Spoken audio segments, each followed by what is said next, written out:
Kepada korang yang tengah cari set kolam air masin guys, nak main casting, nak pakai BC yang branded, ada brandnya Shimano Daiwa, tapi nak harga murah guys. Hari ni guys aku ada buat 3 set combo BC second casting kolam air masin. Kita ada Shimano SLX DC 71, Daiwa Coastal 150, Shimano SLX 71. Harga dia murah-murah guys. Korang boleh tengok dekat sini harga dia.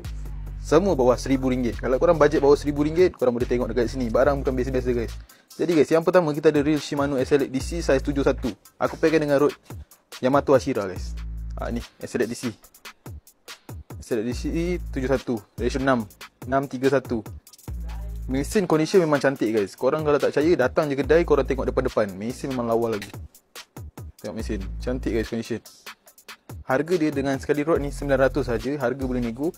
Rod pula guys, rod Yamato Ashira. Panjang rod ni 6 kaki guys. Berat rod ni 90 gram je, memang ringan. Line dia 615.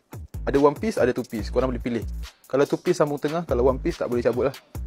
Itu yang pertama. Harga dia 900. Yang kedua ni pun sama juga, harga dia 900. Ini Daiwa Coastal guys. Daiwa Coastal ni lawa guys. Condition dia memang cantik.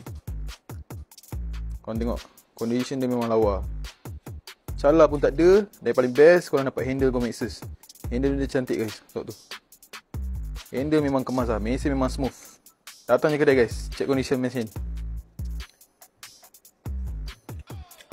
Untuk rod spek sama guys, 6 kaki, 615, ada one piece, ada two piece.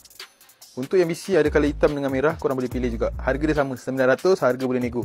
Rod ni pula guys, memang sedap. Rod ni fast action, dia 615 dia tak lembut lah. Korang boleh tengok kat sini. Nampak tu, 615 dia fast action. Cincin Fuji ada warranty setahun. Itu kedua. Yang last kali ni murah je, RM770 saja.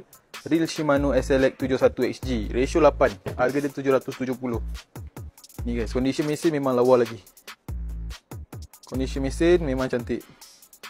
Siap dengan tali. Mesin tak ada cala, tak ada apa guys. Sekali dengan rod spek yang sama, 770 saja. Kalau korang berminat nak beli, macam biasa, korang screenshot ni, PM kita orang pada nombor yang tertera, ataupun datang kedai pun boleh.